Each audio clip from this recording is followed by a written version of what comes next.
Bismillahirrahmanirrahim. Assalamualaikum warahmatullahi wabarakatuh. Waalaikumsalam. Alhamdulillahirabbil alamin wa bihi nasta'in ala umuri din. Asyhadu an la ilaha illallah wahdahu la syarika lah wa asyhadu anna Muhammadan abduhu wa rasuluhu wa la nabiyya ba'da.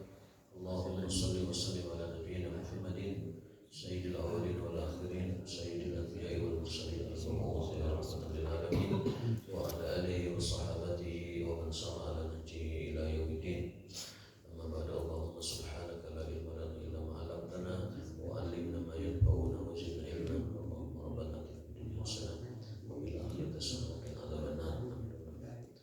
Bapak sekalian, jemaah salat subuh puji dan puasa yang dimuliakan Allah Subhanahu wa taala.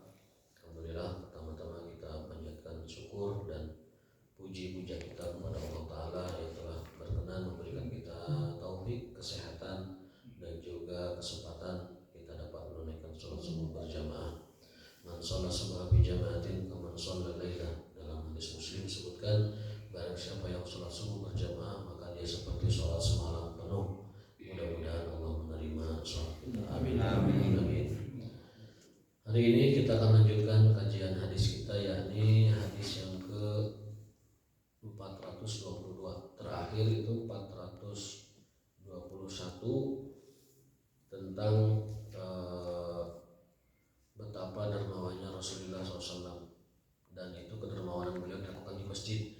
Jadi beliau itu pernah mendapatkan kiriman hadiah, dan ini hadiah yang paling besar yang pernah beliau terima dari orang lain, yaitu hadiah dari Malikil Bahrain, dari penguasa Bahrain.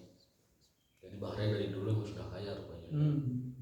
Itu beliau dikirim banyak sekali hadiah, bahkan disebutkan wa kana aksaru malin atabihi Rasulullah SAW. Untuk hadiah paling besar yang beliau terima dari orang lain.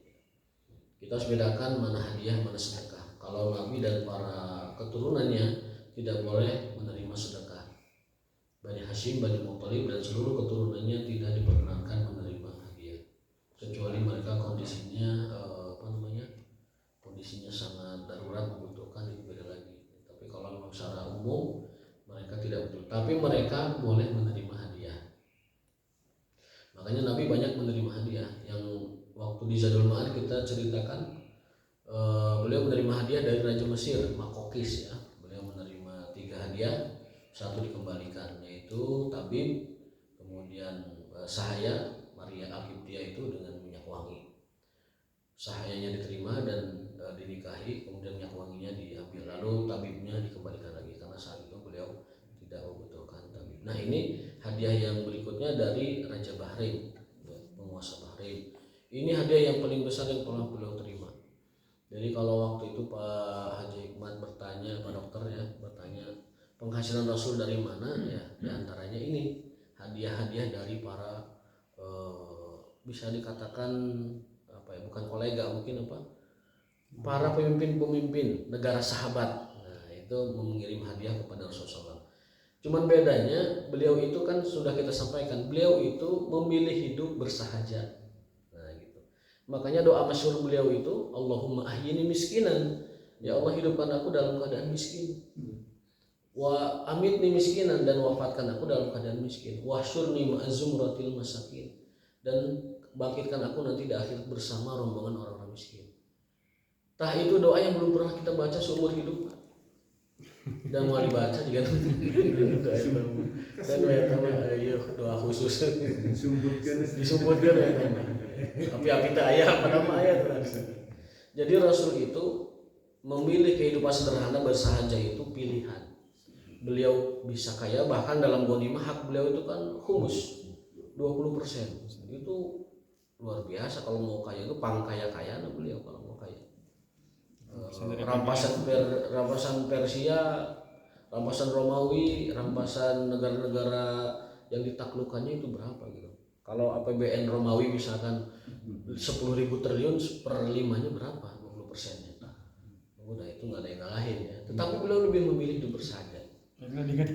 Karena apa? Karena beliau mengatakan begini, ittala'tu finnar fa idza aksaru ahliha an-nisa wa tala'tu fil jannati fa idza aksaru ahliha al-fuqara. Aku pernah diperlihatkan neraka dan kebanyakan penghuninya adalah wanita. dan aku pernah diperlihatkan surga dan kebanyakan penghuninya adalah orang-orang miskin. Ya, tentunya miskin yang terhormat yang kita maksud ya. Yang bukan miskin ahli maksiat. Kalau miskin ahli maksiat itu mah sangsara dunia akhirat tuh. Belum setuju. Kasauran Syekh Az-Zabidi. Syekh Az-Zabidi ini pengarang kitab Ithaqus Sadatil Muttaqin yang merupakan syarah dari Ihya Ulumuddin. Beliau mengatakan an-nasu arba'atu asnaf. Manusia itu ada 4 kelompok nasibnya. Pernah kita bahas waktu tarawih itu. Yang pertama apa? Sa'idun fid dunya wa saqiyun fil akhirah. Ada orang yang senang di dunia tapi di akhiratnya nalangsa, balangsa. Itu mungkin orang yang dibukukan dunia tetapi tidak beramal soleh, tidak bertakwa, tidak beriman, akhiratnya sengsara. Yang kedua apa? Sa'idun fid dunya wa sa'idun fil akhirah. Bahagia dunia, bahagia akhirat. Itu yang paling kita inginkan. Di dunianya dia udah punya surga, di akhirat dapat surga lagi. Nah, itulah orang-orang beriman yang Allah berikan kecukupan di dunia, plus nanti juga dicukupkan di akhirat, diberikan balasan kebaikannya. Yang ketiga, syaqiyun fid dunya wa sa'idun fil akhirah. Ada orang yang di dunianya nelangsa ripuh, sengsara, tapi nanti di akhirat sa'idun, bahagia. Masih mending Pak ini malah di dunia ripuh, gawe hese, penghasilan pas-pasan, di pasean ku istri beas segala macam ripuh, tapi di akhirat dia dapat kebahagiaan. Itu alhamdulillah. Yang terakhir yang paling nalangsa itu syaqiyun fid dunya wa syaqiyun fil akhirah. Nalangsa dunia, nalangsa akhirat. Miskin teu boga penghasilan juga harian sedikit, tapi bulan puasa dahar panglobana, beurang-beurang. Udud, piring mentung, teu puasa batal, auzubillah. Di bulan puasa padahal miskin, maksiat. Di bulan puasa teu salat, apalagi. Di hari-hari biasa tidak salat padahal dia bukan orang kaya dan tidak punya apa-apa di dunianya. Miskin, nalangsa, balangsa, teu salat. Apa yang diharapkan? Nauzubillah, yang keempat ini nauzubillah. Sudah miskin juga maksiat, sudah miskin tidak melakukan kewajiban ketaatan kepada Allah Subhanahu wa taala. Itu namanya syaqiyun fid dunya wa syaqiyun bil akhirah. Kembali ke tema kita bahwasanya Rasulullah SAW, apa yang dilakukan oleh Rasul ketika mendapatkan hadiah yang paling banyak yang pernah beliau terima itu sebagai dalam hadis Bukhari ini, wa kana aksuru mali Rasulillah, ini adalah harta yang terbanyak yang pernah Rasul terima. Kemudian apa beliau itu? Pergi ke masjid ngabagikan hasil pemberian hadiah dari Bahrain itu di masjid. Pokoknya setiap orang katingali di masjid di pasian. Siapa yang perlu, siapa yang mau, pokoknya dikasih. Yang lewat dikasih, yang mau dikasih, yang nanya dikasih, yang minta dikasih. Sampai ada namanya Al-Abbas itu datang ke masjid mau ngambil hadiah itu, Rasulullah persilahkan nyandang pangseueurna. Sampai Rasul di sini dikatakan, disebutkan di sini sambil takjub, keheranan beliau itu. Ya model kieu gitu. Ngambil sendiri mereka? Ngambil sendiri. Allah. Ada orang yang minta izin ngambil sendiri. Saya akan bacanya. Hurufnya kecil sudah tidak terlihat. Nah ini. Ya Rasulullah, umur ba'duhum yarfa'uhu alayya qala la qala farfa'u anta alayya qala la fa nasara minhu summa ihtamalahu fa alqahu ala kahilihi summa talaqa, ngambil manggul panglobana terus ini summa talaqa ini pamazal Rasulullah sampai Rasul terus-terusan mengikuti dia dengan pandangannya ditinggalkan. Hatta khafi alaina, sampai orang itu hilang dari pandangan. Ajaban min hirsihi, ayaku gitu eta. Jadi ada pemodel gitu Pak. Orang kalau dipersilahkan beda-beda tipenya, ada yang ngambil seperlunya, ada yang ngambil saberatna sampai ke bawah. Siapa? Al-Abbas, di sini sebutkan namanya Al-Abbas. Ya Al-Abbas namanya. Jadi ada dipersilahkan teh anu secukupna, anu manggul pokoknya sampai ke bawah lah begitu. Ada yang begitu. Sampai Rasul ngikuti yutbi'uhu binazarihi bibasarihi. Yutbi'uhu binazarihi itu ningalikeun terus gitu. Sampai Rasul ningalikeun terus dengan pandangannya, ngikutin terus ka mana yeuh. Naon anu candakna tingalikeun. Barangnya disebutkan ya? Barangnya jenisnya barangnya disebutkan. Barangnya tidak di detail di sini ya, tidak detail. Kanan kayaknya. Ala kahilihi sumantolako, lalu orang itu pergi saja begitu. Famajala Rasulullah yatbahu basarahu, sampai Rasul ngikutin terus melihat orang tersebut, ikutin hatta khofi alaina, sampai orang itu hilang dari pandangan, ajaban min hirsihi, sampai Rasul terheran-heran dengan semangatnya orang itu manggul babawaan. Nah, gitu. Jadi pami aya model gitu di masjid orang Pak, ulah heran Pak. Kampung urang terus aya gitu model gitu tuh. Terus aya keun we teh saya gitu tuh sajadah. aya rumus sajadah. Pokoknya pami aya hajatan di masjid teh pang aktif na mungkusan aya gitu. Teh sawios keun we Pak. Aya asar sahabatna keun we gitu. Ya, itu bagian jadi Terus plastik tos pinuh teh tutupan kunaonna kitu peci saja.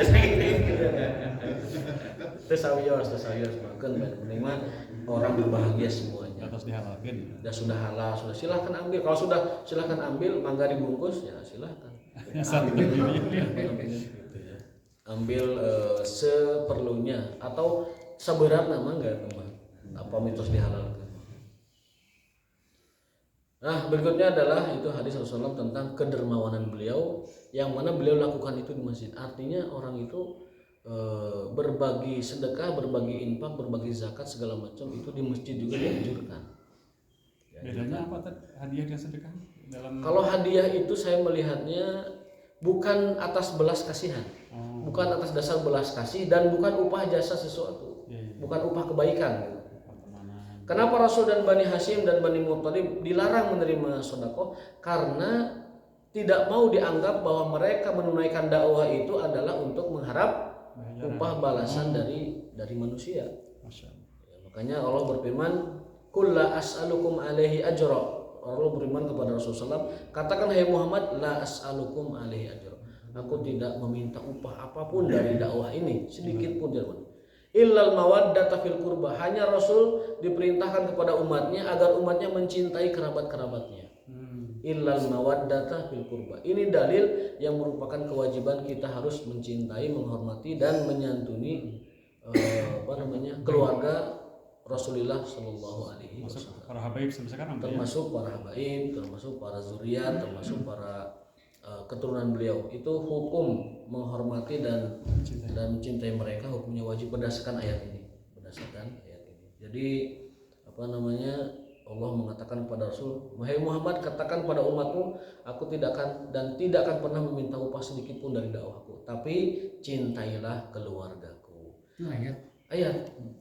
Jadi mencintai keluarga Nabi itulah upahnya Rasul. Gitu. Cinta kita, takzim kita, hormat kita, itulah bentuk balas jasa kita kepada Rasulullah. Hormati keluarganya, cintai keluarganya, bela keluarganya. Nah, begitu. Jadi beliau tidak diperkenankan menerima apapun upah dari dakwahnya. Adapun hadiah itu pemberian tanpa dasar belas kasih. Seperti ini para penguasa negara sahabat, raja-raja negara sahabat ngirim kepada Rasul, kan tidak ada sama sekali hubungan apa-apa. Ya, seperti misalkan Bupati Bandung ngirim hadiah ke Bupati Sumedang, itu biasa. Jadi pertemanan, persahabatan itulah yang memberikan orang saling memberi hadiah. Hadiah berbentuk wanita juga ada kan ya? Sahaya. Sahaya. Sahaya itu budak belian. Tidak boleh kalau selain budak belian. Itu namanya budak belian, karena budak belian itu kan sifatnya itu dimiliki dengan sejumlah harta gitu kan. Dia dapat dipindahkan kepemilikannya dengan cara membeli dan menjual sahaya tersebut. Pada waktu itu Islam datang dengan syariat tentang budak, bukan untuk melestarikan perbudakan. Islam datang semangat dan spiritnya adalah menghapus perbudakan. Apa dalilnya? Dalilnya setiap pelanggaran kifarat dalam Islam selalu merdekakan budak. Orang yang puasa Ramadan batal karena berjima, apa kata Rasul? Bebaskan budak. Orang yang begini kifaratnya bebaskan budak. Jadi selalu ada kata bebaskan budak dalam kifarat dosa-dosa yang dipandang cukup besar. Itu artinya apa? Semangat Islam mengatur perbudakan bukan menciptakan perbudakan baru, tetapi menghilangkan perbudakan yang sudah ada. Jauh sebelum Islam perbudakan sudah eksis. Romawi apalagi itu jagonya perbudakan. Orang yang rasnya beda, rasnya berkulit berwarna itu jadi budak bagi orang yang memiliki ras unggul. Nah, Islam datang membereskan itu. Seperti Abraham Sampai Lincoln ke kan menghapuskan budak di Amerika. Menghapuskan budak di di industri gula itu Oh, ratusan ribu perbudakan dari Afrika dibawa ke Amerika Latin, diperbudak. dari Indonesia ke Suriname. Kemudian setelah itu ada revolusi menentang perbudakan, barulah Barat mengenal perbudakan itu tidak dipergunakan secara hak asasi manusia. Islam sudah dari zaman dulu mengatur itu. Juga seperti poligami, mohon maaf Pak, poligami 4 itu tuh paket paling hemat itu. Paket paling hemat, sebelumnya lebih dari itu. Jadi Islam datang dengan syariat poligami, mengatur poligami yang sebelumnya ugal-ugalan besar gitu, banyak. Ada yang 7, ada yang 9, ada yang 10, ada yang sampai ketika Rasul diizinkan 4, apa kata Rasul kepada Muawiyah? Ayo Muawiyah, kan Muawiyah 7 istrinya kalau tidak salah ya, dalam Fathul Akhyar sebutkan. Ceraikan yang 3, sisakan yang 4. Abki arba'ah. Sisakan 4, yang 3-nya kamu ceraikan. Jadi 4 itu mengatur dari yang sebelumnya sangat banyak. Itu prinsip dari wahid. Tetapi saya pernah katakan bahwa al aslu wahid. Pada dasarnya hukum pernikahan itu 1, tapi diizinkan lebih dari 1 sampai 4 maksimal. Maksimal. Adapun Rasul banyak itu kekhususan beliau wa zaujatuhu 11 dan istri-istri beliau 11. Itu kekhususan beliau sallallahu alaihi wasallam, jangan disalahkan. Baik, kita lanjutkan hadis berikutnya. Kalau sudah bab itu biasanya rada rame biasanya. Jadi 4 itu sudah paket hemat aja udah. Dari yang sebelumnya banyak. Karena Rasul menyuruh para sahabat menceraikan yang lebih dari 4. Nah, berikutnya bab manda'a at-ta'ama fil masjid wa man ajaba fihi. Bab tentang apabila ada undangan makan ke masjid, begitu. Apa yang dilakukan? Nah, ini suatu hari, ini hadis dari Abdullah bin Abi Talhah. Beliau mendengar Anas datang menghampiri Rasulullah SAW. Anas ini siapa? Pembantunya Rasul ya. Pembantunya Rasulullah SAW, Anas bin Malik. Kemudian Anas mengatakan wajatun Nabiyya sallallahu fil masjid ma'ahu nasun. Rasul sedang bersama para sahabatnya. Faqumtu faqala li, kemudian Nabi bertanya kepada Anas. Arsalaka Abu Talha, kamu disuruh sama Abu Talha ya ke sini ya Anas ya. Benar ya Rasulullah. Qultu na'am, benar ya Rasulullah. Qala li ta'am, pasti diundang daharnya, makannya. Benar ya Rasulullah. Faqala liman mahu qumu fantalaqtu baina aydihim. Ayo ngabarin kali itu gitu. Jadi Rasul ketika kumpul dengan sahabatnya, Anas pembantu Rasul datang menghampiri beliau, ya Rasulullah. Rasul sudah menebak kamu disuruh sama Abu Talha ya? Iya. Buat makan kan? Iya. Ayo. Nah, artinya di sini merupakan dalil bahwa undangan makan termasuk undangan yang paling wajib dipenuhi di antara undangan-undangan lain. Ya, undangan lain. Karena apa? Karena ibadah yang paling utama, yang paling afdol di antaranya adalah menyelipkan kebahagiaan kepada hati seorang mukmin. Idkhalus surur fi qalbil mu'min, menyelipkan kebahagiaan kepada hati seorang mukmin termasuk ibadah yang paling afdol. Makannya di rumah bukan di masjid ya? Di antaranya adalah memberi makan. Kalau lihat konteks hadis ini di rumah, tapi undangannya ke masjid. Undangan ke masjid. Undangan ke masjid, makanya di rumah. Jadi kalau kita mendapatkan ajakan undangan untuk makan, itu undangan ajakan yang merupakan di antara yang paling wajib dipenuhi oleh kita. Pokoknya main ngajak makan mah sikat langsung enggak berasa. Nah, ngamalkeun hadis ieu. Gitu. Aya hadisna lawara kan eta. Sahih hukum mah hadisna ge. Bukhari. Jadi untuk mengamalkan sunnah Rasulullah SAW. Kenapa walimah nikah itu walimah yang paling diwajibkan untuk didatangi kalau tidak ada alasan darurat berhalangan? Karena di walimah itu ada makan. Ada makan. Dan sebaik-baik makanan kita itu adalah makanan yang dimakan oleh orang-orang soleh di antara kita. Karena kalau makanan kita dimakan oleh orang soleh, itu energi yang dimakan oleh orang soleh jadi amal jariah ibadah buat kita. orang soleh itu makan satu piring nasi jadi energi buat dia, dipakai tilawah, dipakai sholat, dipakai thalabul ilmi, dipakai dia mungkin tahajud, dipakai dia berzikir, itu semua jadi jariah ibadah buat kita. Makanya kata Nabi, liyakul min ta'amika, hendaklah yang makan di makananmu itu al-muttaqun, orang-orang takwa, supaya jadi berkah buat kita karena doa mereka dan menjadi jariah pahala buat kita dari energi yang mereka gunakan untuk kebaikan. Ari masihan ka punten kanu ahli maksiat mah terputus hanya kebaikan memberi makan. Tapi selebihnya kita terputus, tidak dapat apa-apa karena ahli maksiat mungkin menggunakannya kepada maksiat. Dosanya tidak akan sampai ke kita karena tidak ada hubungannya, kita mau membantu untuk dia supaya hidup, supaya bertahan hidup. Tapi kalau memberi orang soleh itu pahalanya jariah kepada kita. Bayangkan kalau 10 orang soleh dikasih makan, lalu 10 ini ahli sholat, ahli ibadah, ahli zikir, ahli tilawah, wah murudu itu kebaikan kepada kita.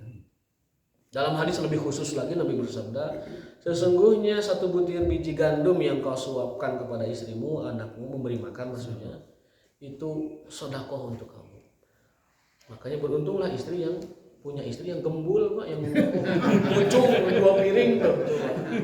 Satu biji gandum saja sedekah buat kita. Bayangkan kalau 2 piring. Coba muncung 2 piring nanti. Waduh, itu berkahnya luar biasa.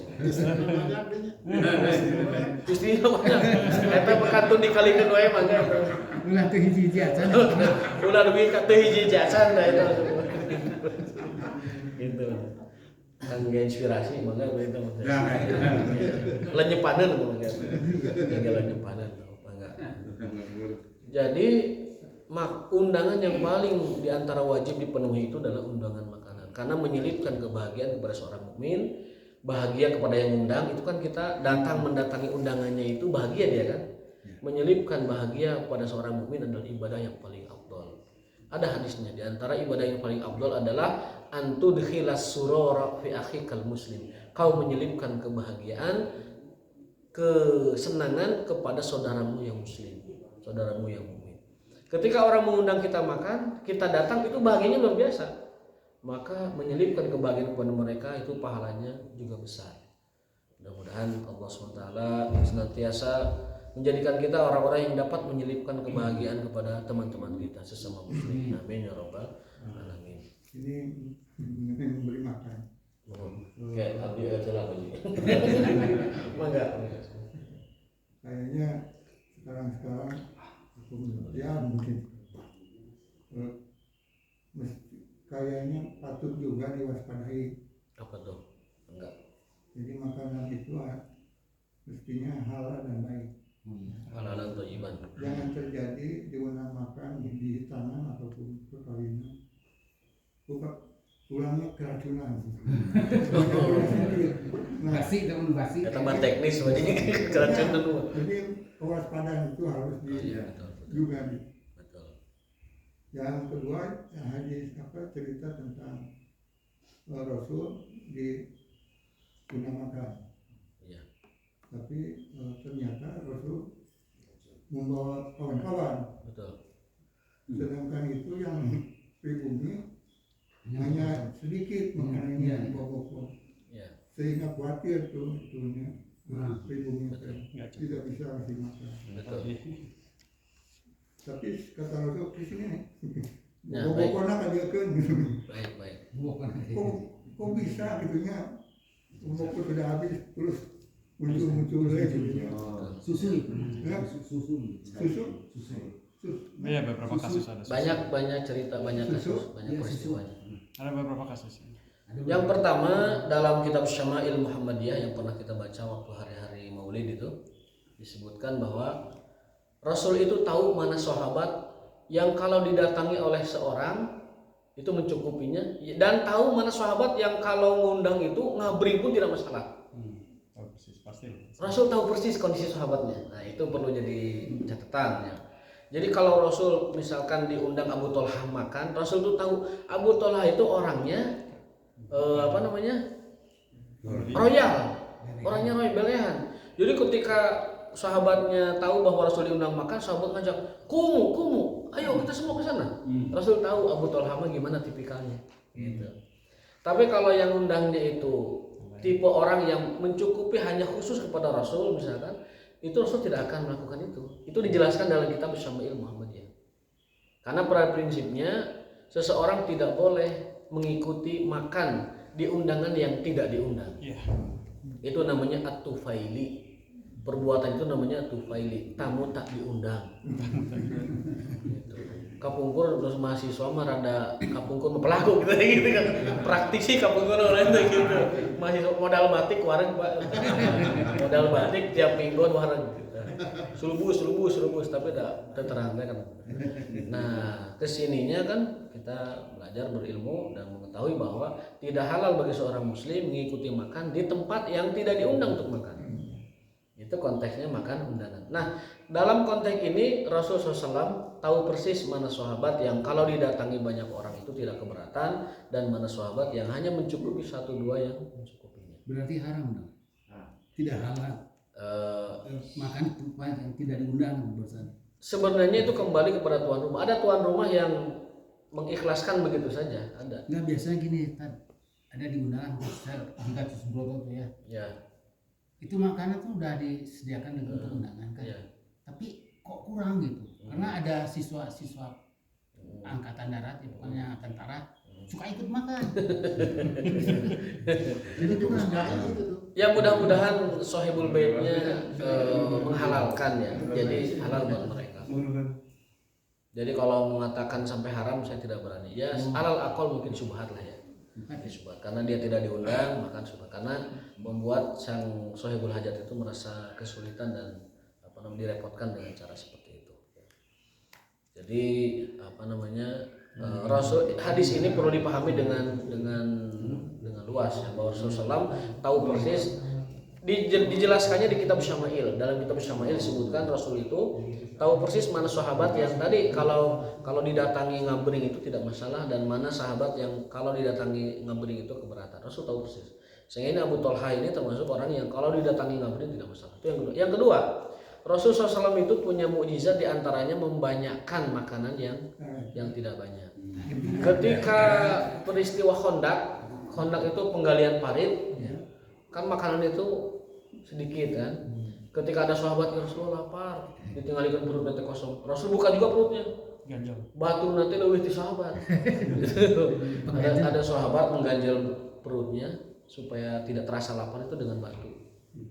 Banyak ganjalnya 2. Pas Rasul tilu saya gitu. Jadi sahabat itu ngarang kopi Rasul. Kemudian ada sahabat yang masih memiliki bekal makanan yang tidak banyak.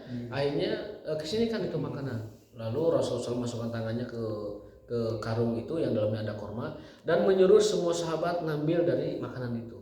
Masing-masing ngambil dan tidak pernah kurang. Tidak dilihat habis.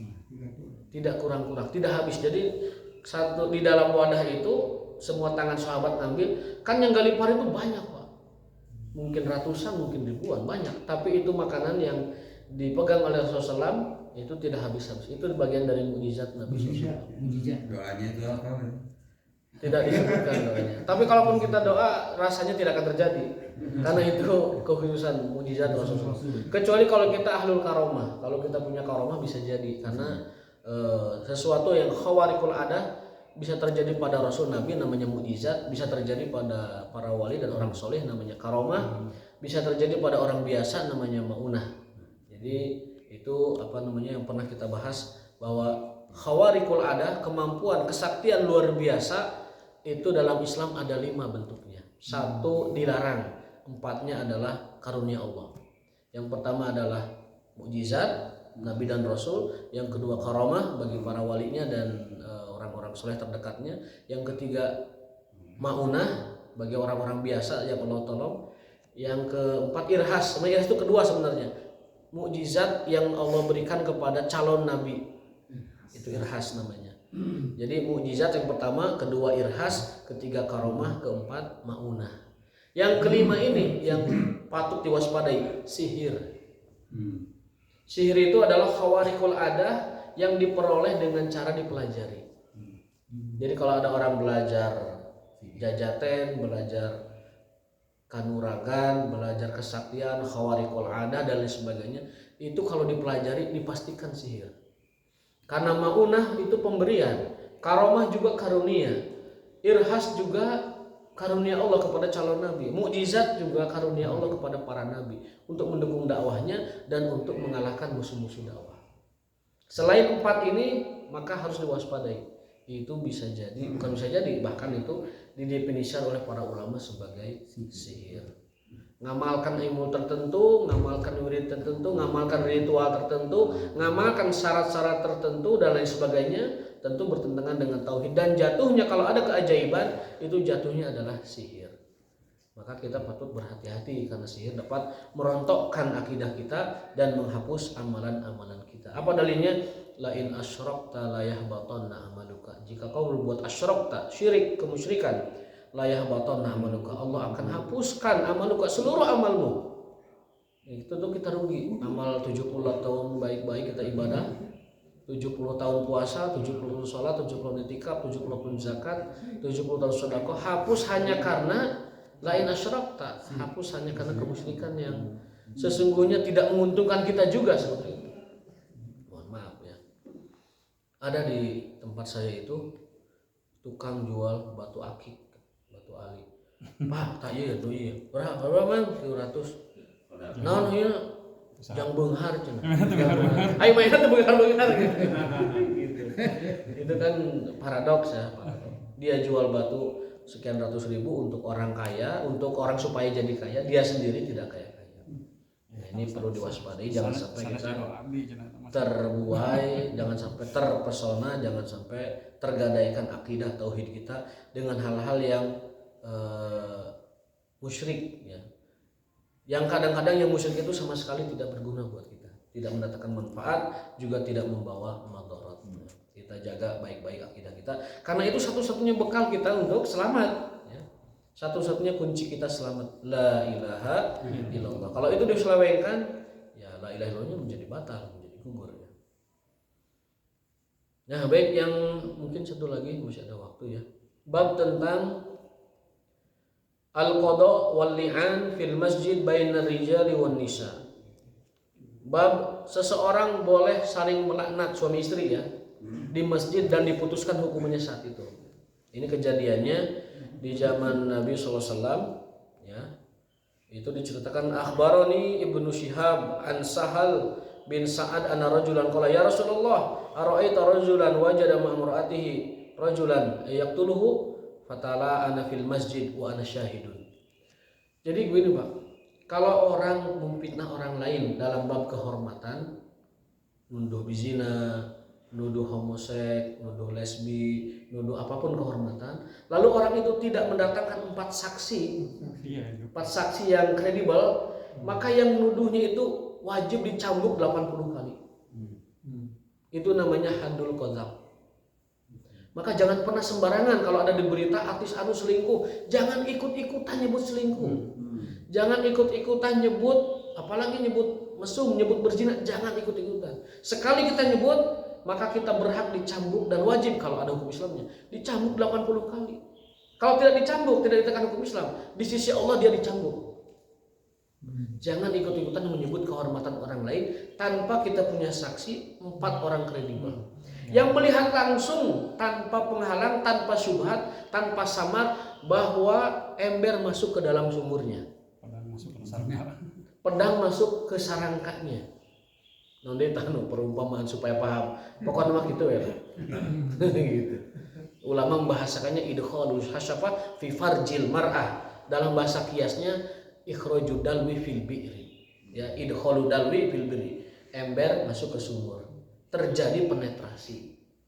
Kalau 4 orang itu melihat terjadi penetrasi dan 4 orang ini orang kredibel, orang baik-baik, maka dia berhak menuduh seseorang, mendakwa seseorang dengan perzinahan. Kalau tidak, itu tuduhan kembali kepada yang mengucapkannya. Dicambuk 80 kali. Namanya haddul qadzaf tsamanina jaldah. 80 kali cambuk. Makanya jangan latah kalau ada infotainment, ada berita-berita tentang penyelewengan si anu, selingkuh si anu, artis-artis, jangan ikut-ikutan, diam saja bab itu, Bang. Termasuk juga pejabat, apalagi ulama, la haula wala quwwata illa billah. Apalagi yang difitnahnya ulama, difitnahnya itu orang soleh di antara kita. Nauzubillah min dzalik. Nauzubillah min dzalik. Bahkan kalaupun melihat seseorang bersama dengan perempuan, cari dulu 70 alasan. Mungkin itu sepupunya, mungkin itu mahramnya, ponakannya yang 30 tahun berpisah, kita nggak tahu. Mungkin itu istrinya yang keempat, mungkin istrinya itu yang keberapa, mungkin hamba sahayanya kalau dia mungkin beli di mana gitu. Allah alam. Tapi jangan langsung menuduh, wah Pak Anu check in di hotel, wah benar ini sudah berzina ini. Itu kalau dia tidak punya 4 saksi, maka hukuman qadzaf dikenakan kepada dia. Nauzubillah min dzalik. Itu ayatnya ada di Quran, walladzina yarmunal muhsanat wa lam ya'tu bi arba'ati syuhada fajliduhum nasamanina jaldah. Dan orang-orang yang melemparkan tuduhan kepada wanita baik-baik dan juga laki-laki baik-baik, tidak mendatangkan 4 saksi, maka apa? Fajlidu, hukumlah mereka dengan jilid, dengan cambuk samanina jaldah, 80 kali. Quran mengatakan begitu. Maka jangan macam-macam. Kecuali suami istri, Pak. Suami kalau nuduh istri berzina atau istri menuduh suami berzina tidak perlu mendatangkan 4 saksi. Kalau mereka sudah nggak ketemu, lakukan li'an namanya. Li'an itu saling melaknat. Gitu. Kalau istri punya 4 saksi, maka suami bisa didakwa dengan perzinahan, bisa dirajam. Pun sebaliknya istri berzina, suami punya 4 saksi, bisa dirajam. Tetapi karena mereka itu suami istri, kalau tidak sanggup mendatangkan saksi yang 4 itu, mereka mah tidak dicambuk qadzaf, tidak dicambuk tuduhan. Gitu. Jadi tuduhan palsu si istri atau kebalikannya tuduhan palsu suami tidak dengan 4 saksi, maka mereka mah khusus kalau suami istri tidak dicambuk qadzaf, tidak dicambuk tuduhan palsu. Apa yang dilakukan? Li'an, saling melaknat satu sama lain. Bawa ke masjid. Kalau di hadis ini kejadiannya di masjid. Li'annya gimana? Li'annya itu ada di ayat Quran. Lafaznya itu adalah bahwasanya dia bersumpah dengan nama Allah, melihat atau meyakini, mengetahui bahwa suaminya itu berzina. Jika aku benar, maka laknat kepada suamiku. Laknat Allah kepada suamiku. Jika aku salah, maka Allah melaknatku dan Semacam mubahalah ya? Semacam mubahalah tapi suami istri.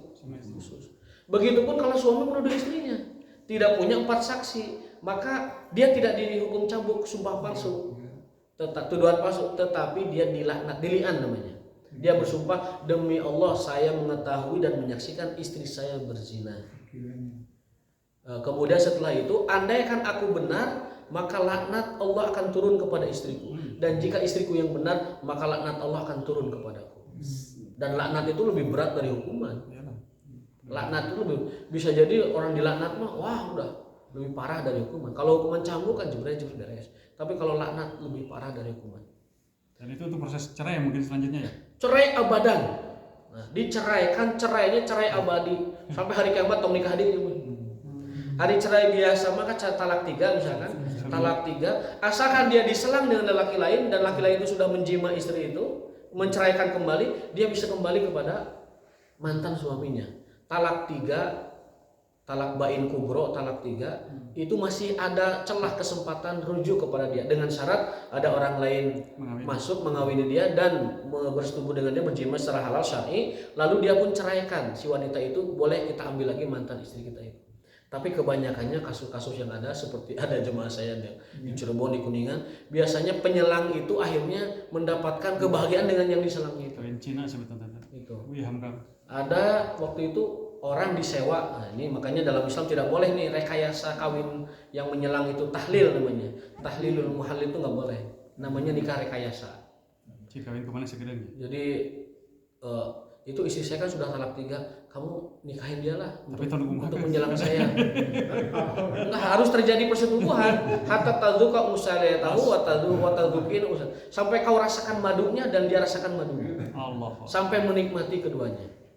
Setelah itu dia menceraikan, baru boleh diambil lagi. Nah ini ada kasus fakta nyata, suami istri bercerai talak 3, kemudian dia minta sahabatnya, temannya, kamu nikahin mantan istri saya itu.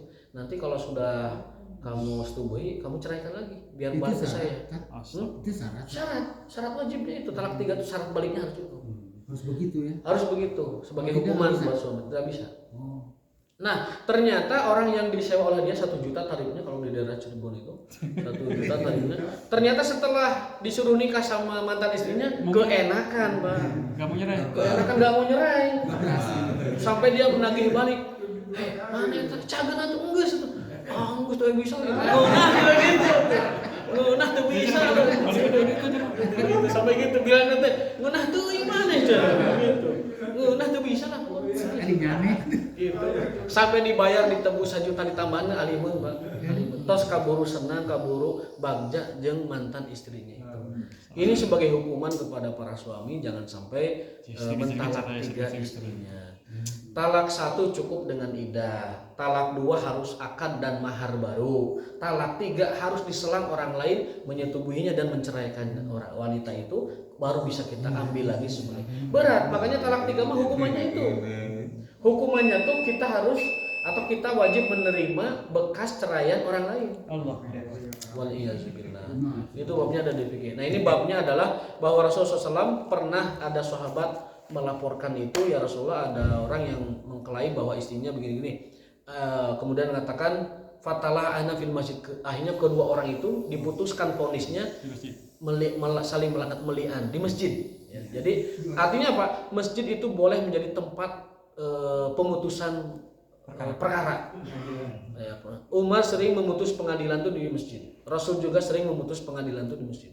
Makanya Umar mengatakan qudiyal amr, ini sudah saya kodok, sudah saya putuskan, maka tidak boleh ada lagi yang menggugat keputusan ini. Ada seperti itu, sering seperti itu. Qudiyal amr. Ada 2 orang datang, qudiyal amr, 3 orang datang, qudiyal amr, sudah beres urusan. Termasuk ini kasus suami istri yang saling menuduh, akhirnya mereka melakukan li'an di masjid. Liannya itu dua-duanya kan? Dua-duanya. Suami dan istri. Suami dan istri. Mengucapkan lian. Mengucapkan li'an. Ya, lafaznya ada di Quran, silahkan dicek kembali. Tapi yang tadi saya sampaikan itu intinya ada kata semacam itu. Kalau saya benar dan dia salah, maka laknat Allah padanya. Itu di Quran seperti itu lafaznya. Tapi lafaz Arabnya lebih detail di Quran. Dan kalau saya salah, maka istriku yang benar dan laknat Allah akan menimpa saya. Nauzubillah min dzalik. Itu hukmul li'an dalam bab pernikahan. Wallahu taala alam bisawab wa ma taufiquna illa billah. Subhanakallahumma wa bihamdika asyhadu an la ilaha illa anta astaghfiruka wa atubu ilaik. Wassalamualaikum warahmatullahi wabarakatuh. Waalaikumsalam warahmatullahi wabarakatuh.